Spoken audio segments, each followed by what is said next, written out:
What is up, everybody? We are back with another podcast. This is the Aligned Podcast, a structured production.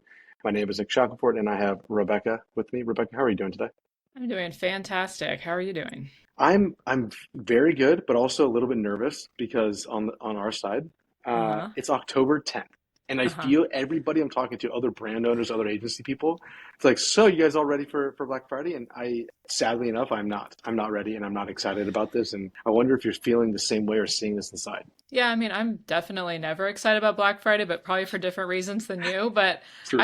I would say that I'm honestly more excited about New Year. I think there's like a lot more like opportunity end of December into January. So I'm looking forward to that. Black Friday, I feel like we just don't know what's going to happen. There's so many weird things going on with the auctions. I'm a little uncertain about what the reality will look like for all of our clients. So that's really what Black makes me most nervous about Black Friday, but more excited about end of the year and all the opportunity there. That makes sense. I mean, for those of you that don't know exactly who we are and what we're doing, we are structured. We have a large e-commerce agency across paid acquisition, CRO, email. Rebecca leads all of performance, a lot of the new growth for our department, and actually for our entire company, obviously.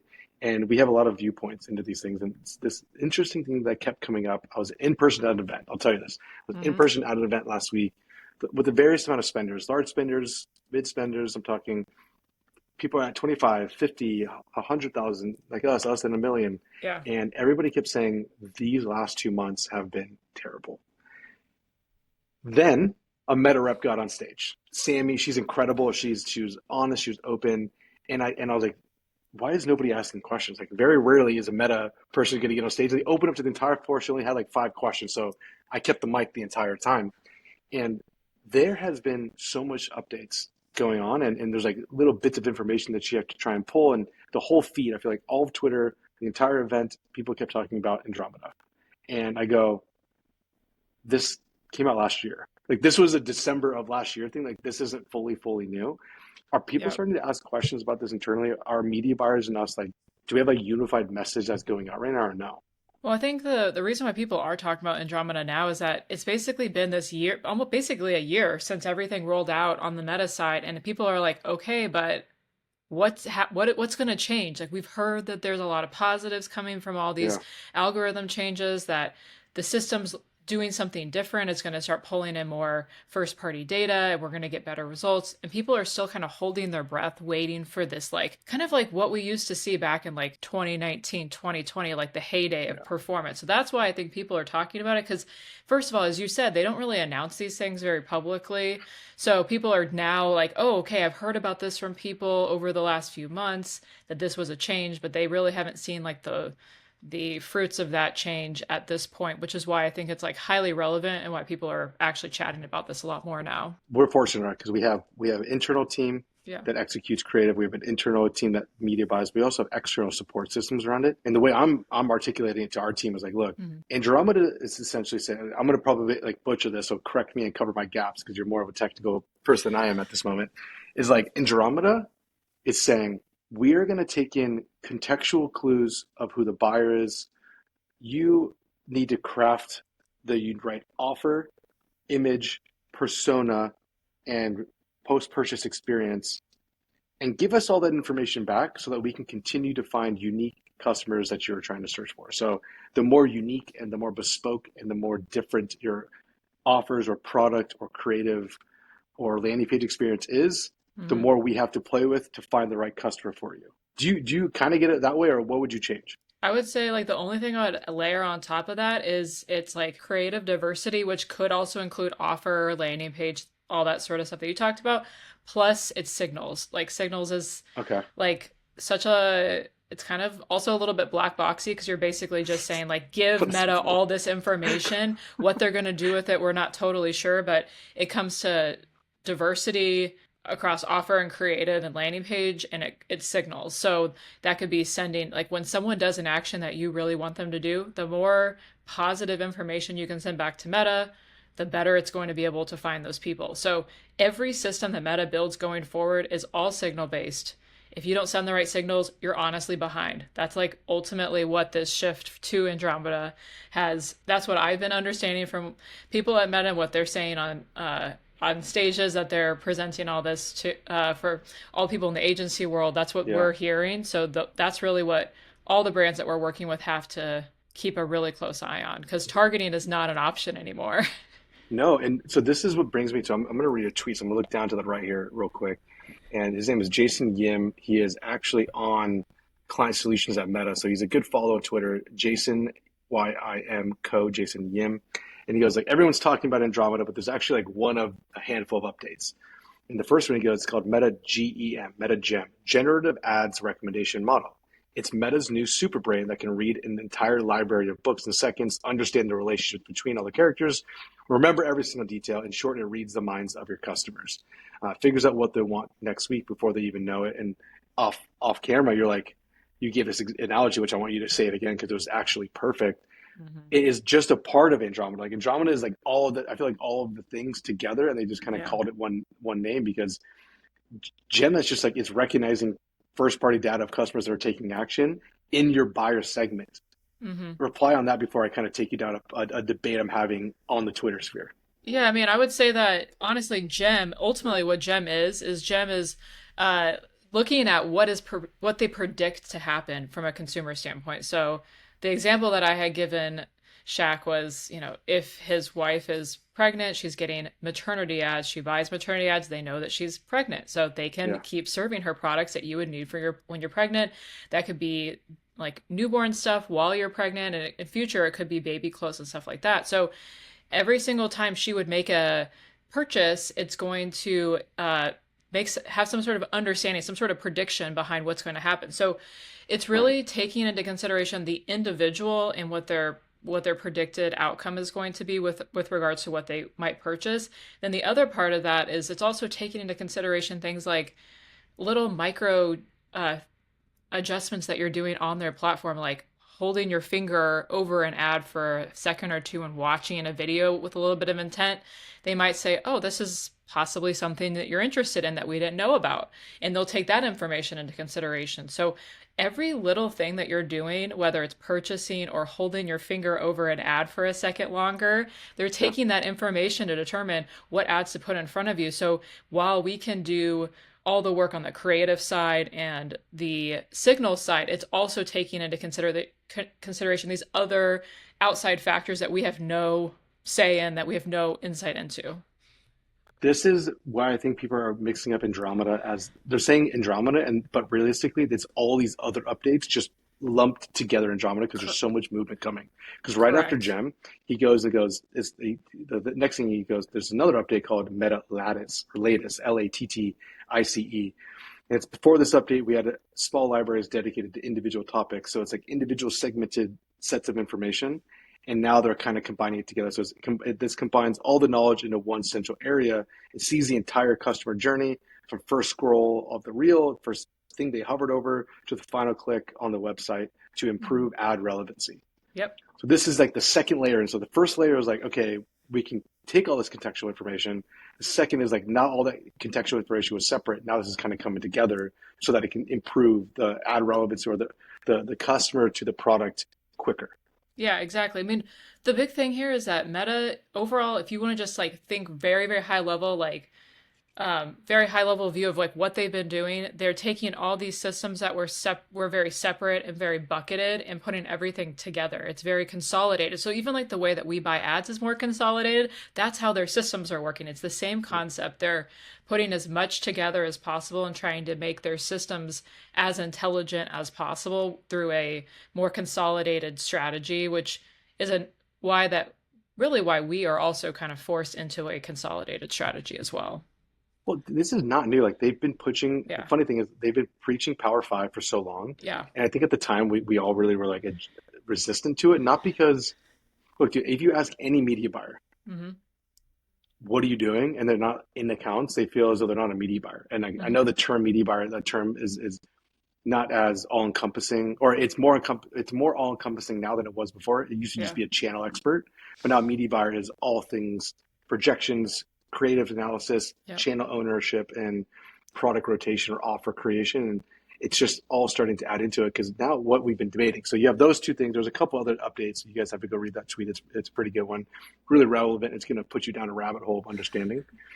there's this Jordan Menard jumped on stage for me and Commerce Roundtable about like 2 weeks, 3 weeks now, and he goes, "There's this thing called natural CAC. Mm-hmm.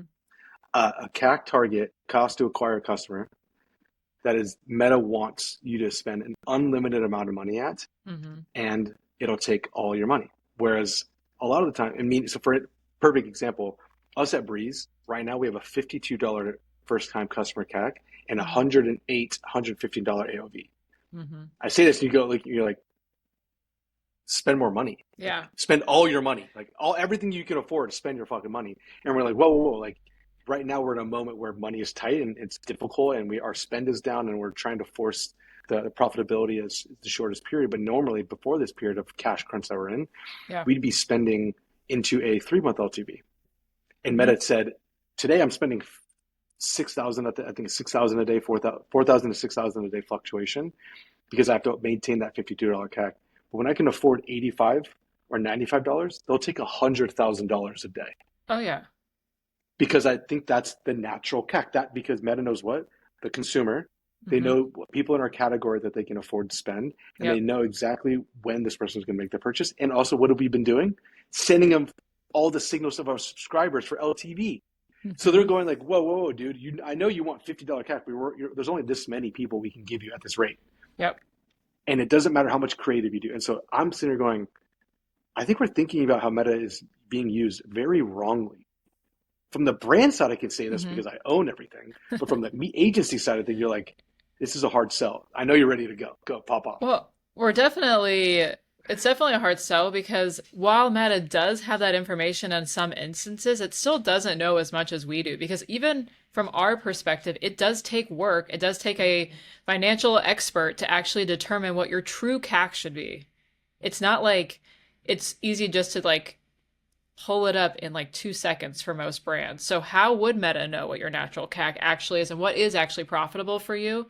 Because they have no context. So while I agree with you that Meta definitely would say like if you just get to this 80 some dollar CAC, we could spend endlessly. It's not always what's best for the business. And they don't No, understand that, which is why we are super important in this process because we're basically the guardrails for Meta, which they think that they know what to do, but a lot of situations they don't understand that our cost of goods has gone up significantly. We're dealing with something else that you really cannot see. Maybe in like 5 years they could get to that, but right now they just don't see all that information, which is where I so, think that issue will come in between Meta and us. but the problem is not an us problem. The problem is if this is what Meta. So Yeah. we always hear this is like, dude, I can't get above 3,000 and spend. Yeah. Dude, I can't. I'm capped at 1,000 a day. Like we hear this all the time, and Yes. you're capped at that spend because that is the allowable CAC that your Mm-hmm. business allows you to get. Yep. And so we're sitting here because Aaron's performance, on performance, we're going, if you need $85 or if you need $100 CAC, Mm-hmm. how does the business support that number? How do we operationally, cash flow wise, free contribution margin get you to allow to spend as much as you can? And look, there's give. Like Brandon can't just go off and go, like, Judy, if I don't get 100,000, I can't do it. Right? There's other limitations or realness to this, but there is still, if that is what Meta's telling you at that moment, October 10th, this is what I can take if you want to get this Mm-hmm. specific CAC target. Yep. Dude, that's what you have. That's what all you get. And then it's on us to figure out, okay, what does Google look like? Do I need to do TikTok? Can we send a couple more emails? But Yep. that beforehand, it's just like make better creative and like optimize the account. No, Mm-hmm. I fundamentally don't believe that. What I do think now it is every single offer pulls in a different consumer because there's an AOV based around this and there's an LTV based around this. So one Uh-huh. brand. So for us, we have 7 offers running right now. Yep. Half are it's an absolute crazy world to live right now. Half of them are subscription only. Some are both. Some are homepage. Some are bundle.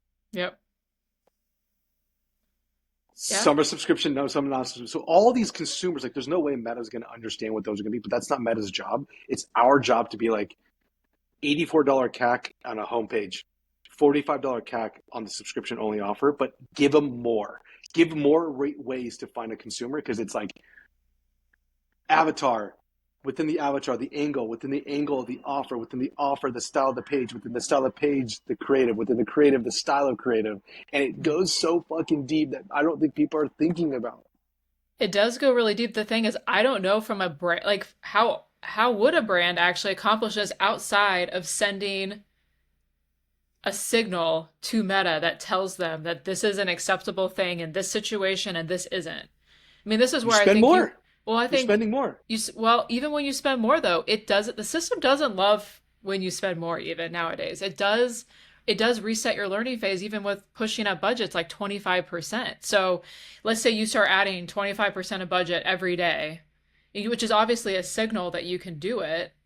But there is going to be a point at which obviously the system is going to say, okay, but at this spend level, now we're going to have to be a little bit less efficient because you want to push more. So Yeah, there's that. While you'll initially see some results, there is still a big question mark for me of we need something else to tell it to get the right results out of it. So it's really clear that while we might add more money, we still need to hit this one threshold, for sure. which could be your whatever your CAC goal is or whatever that is. So there's a lot of those sorts of things that get really tricky because I mean, adding like a bid cap in, like I could go down that rabbit hole for a second, but your bid cap technically Go. doesn't mean that's what your bid is. Like that's what you can actually pay because it usually says you're usually common uh, belief around this is that you do like a 20% higher than what your CAC actually was. That's what your bid should be. So you're actually not really telling the system that that's what you want your CAC to be. And sometimes you need to go even higher, even if that's not what you want. So just to get it to spend. Yeah. So it doesn't always like move in the right direction as you would think it would. It doesn't always track that logically. Well, I mean, if it did, Meta would we'd be filthy rich. We'd be We'd out be of this super game. rich. Oh my God. But I'd be out of this bedroom slash work office situation forever. It'd be amazing.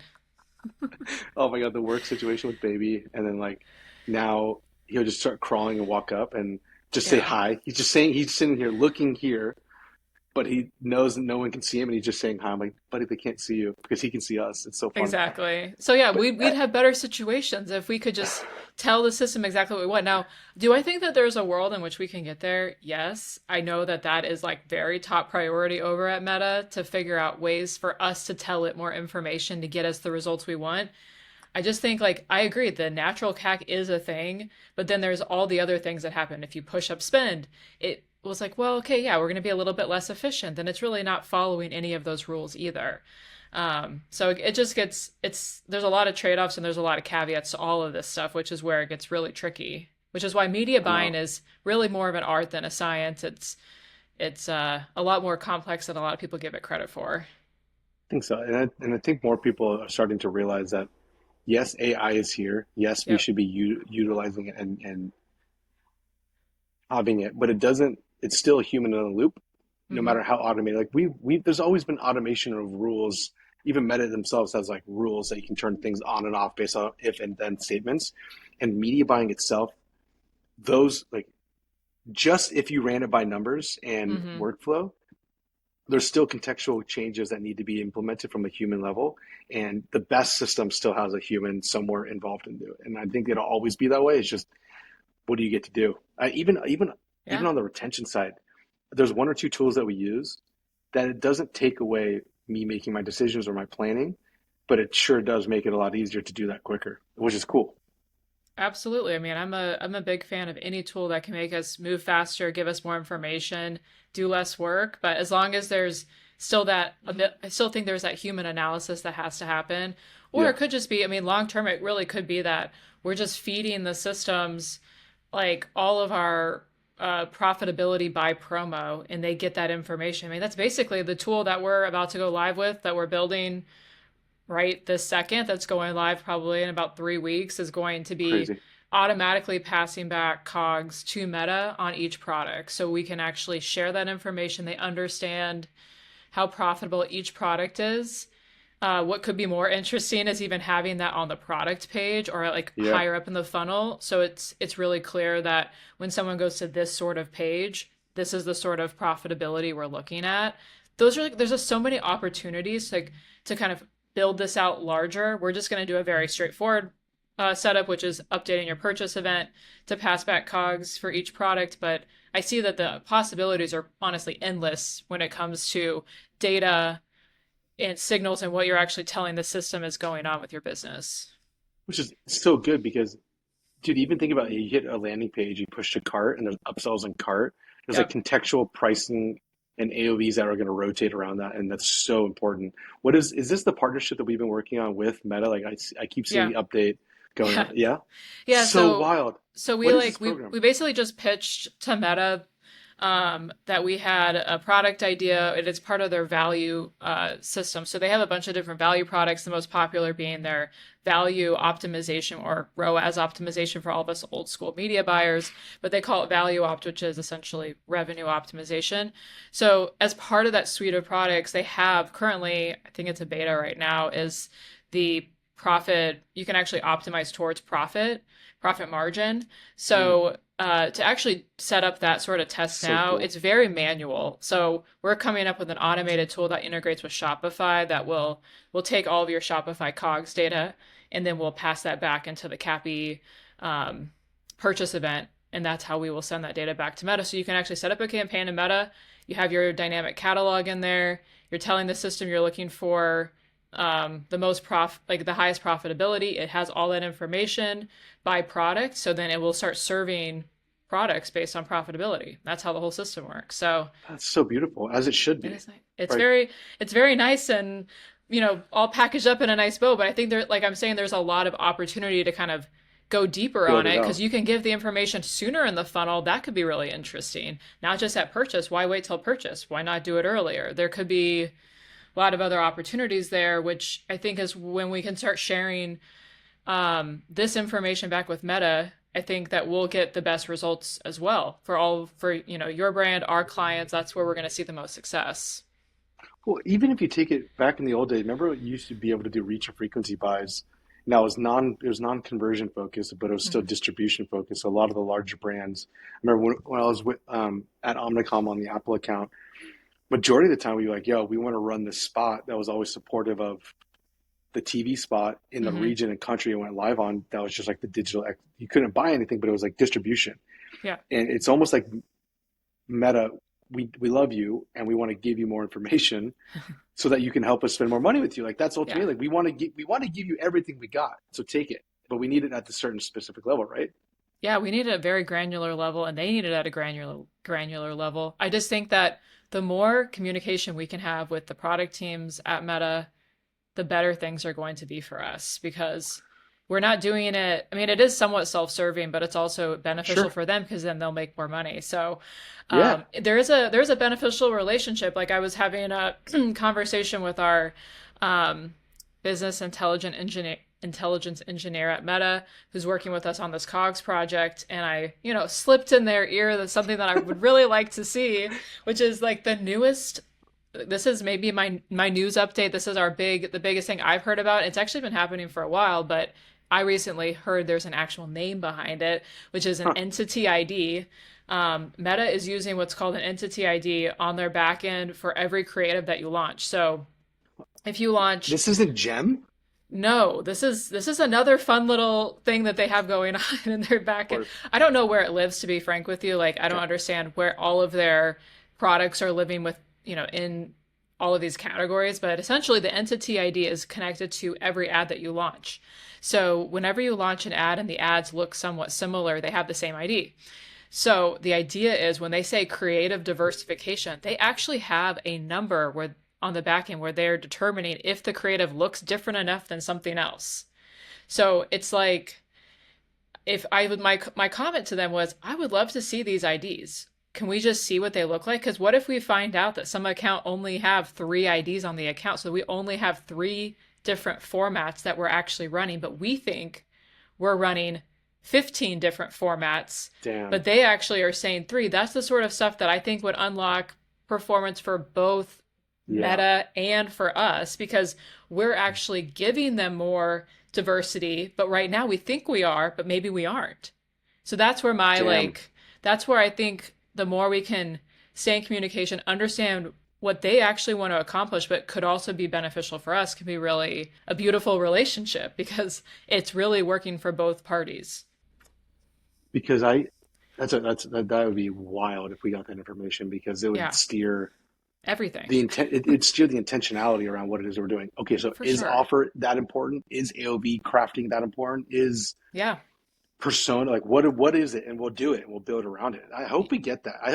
I think for talk about increasing on platform experience for the consumer is like hyper relevant ad that is within price range of the consumer. Like Yes. that is at all times. I'll speak for America. Like we are in a consumption world. This is how we like it. Yeah. If I knew for a fact I can get the things I'm already interested in Yeah. at a price point that they are knowing I would probably buy it based on my history, fuck yeah. I'll run that to me all day. I would I love agree. that. I want to find, I am dying to get served brands that are things that I'm interested in. I'm always Yes. looking for the next best thing. And if you send it to me, I will probably buy it or highly consider it or tell my friend about it. So Yeah. why Yeah. not? Like, I think that these are That's like, good. this is why like, in general, I don't want to do advertising that's scammy. I don't want to do something that's not relevant. As long as it's relevant, people appreciate it and it's helpful, let's do it all day. Like, it's win-win for everyone. I didn't think you were going to take that update there. That's pretty interesting. Well, yeah, I mean, the update felt relevant right there, but really there's a lot going on with Meta. And like I said, that entity ID update that we heard about, Game changing. we know that it's been going on. Like, they've talked a lot about creative diversification. They have these examples of like, you think these things are diverse, but they're really not. And I'm thinking, why can't we There's just get more that here. Yeah. information? Yeah, like why can't we see more of what's happening? If you guys seem very confident these are not the same thing and we think they are, then maybe we should try and normalize our definition of what's different and what's not just by having clear, we're all data focused people. We should just have the data so that we can make those decisions. So I think like if you're a brand out there that's like trying to figure out what to do next, like thinking net new creative concepts first, the most different that you can come up with is probably your best route versus going slight little optimizations. Like you basically just want to find new people, get into new get in different competition sets within the algorithm. Just try something totally new. It's probably your best bet at this point without that information currently. That's so good. I mean, I'm probably going to end it on that one just because I think that was an incredible update and the back and forth was pretty strong. And as you guys understand, like the cool thing about what we get to experience and live with, cool thing and also the frustrating thing is uh, we live in the agency world, but we have a lot of contextual information from the brand side. And so every Yep. time Becca and I jump on to talk through these things, we're always going to give you the approach from a tactical update and the agency perspective for those of you that are interested in or know where we're coming from. Then also from the brand side, how we should be thinking about this. How should we be working with our partners? Because let's be honest with this. A lot of the brands have some sort of partner, whether it's a freelancer, whether it's a outsourced consultant, whether it's a full blown agency. And the more we can be educated and prompt these conversations, there's two different ways that this goes. And I think it's so healthy. And I'm so excited for this to continue to build. And this is episode 2. Hope you guys enjoyed it. Becca, any final words? Anything you got? Signals and creative diversification. I'm like a broken record, but that's all I got to say. That's really the focus here. I love it. I know it's true. And hopefully everybody has a beginning of a Q4 that's incredible. Um, it's only a short period. Enjoy it. Take Exactly. care, guys. See ya.